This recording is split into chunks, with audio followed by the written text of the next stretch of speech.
గర్భాశయ ముఖద్వారపు క్యాన్సర్ అటువంటిది మరి ఆడవాళ్ళలో మనం చూస్తున్నటువంటి సర్వసాధారణ గైనకాలజికల్ క్యాన్సర్ మనం చెప్పవచ్చు.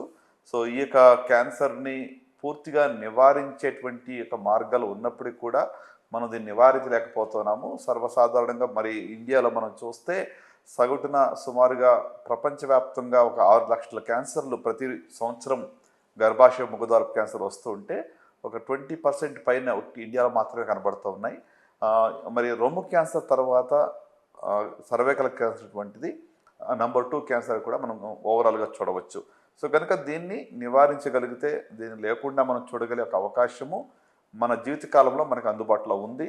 దాన్ని ఖచ్చితంగా మనం ఫాలో చేస్తే మరి ఇది అవాయిడ్ చేయవచ్చు. సర్వైకల్ క్యాన్సర్ అటువంటిది ఎందుకు వస్తుంది మనం ఆలోచిస్తే, ముఖ్యంగా ఇది హ్యూమన్ ప్యాపిలోమా వైరస్ అనేటువంటిది దానివల్ల వస్తూ ఉంది. ఈ యొక్క హెచ్పివి అనేటువంటిది మరి సెక్షువలీ ట్రాన్స్మిటెడ్ డిసీజ్గా కూడా మనం అనుకోవచ్చు, వైరల్ ఇన్ఫెక్షన్ అనుకోవచ్చు. అంటే ఇదేదో హెచ్ఐవినో లేకపోతే హెపటైటిస్ లాగానో వింతగా వచ్చినటువంటి ఇన్ఫెక్షన్ కాదు. ఇది సర్వసాధారణంగా సుమారుగా 80-90% ఆడవాళ్ళలో ఈ యొక్క హెచ్పివి అనేటువంటి ఇన్ఫెక్షన్ ఉంటుంది. సో కనుక ఇది సెక్షువల్గా ట్రాన్స్మిట్ అవుతుంది, కానీ క్యాన్సర్ సెక్షువల్గా వచ్చేటువంటిది కాదు.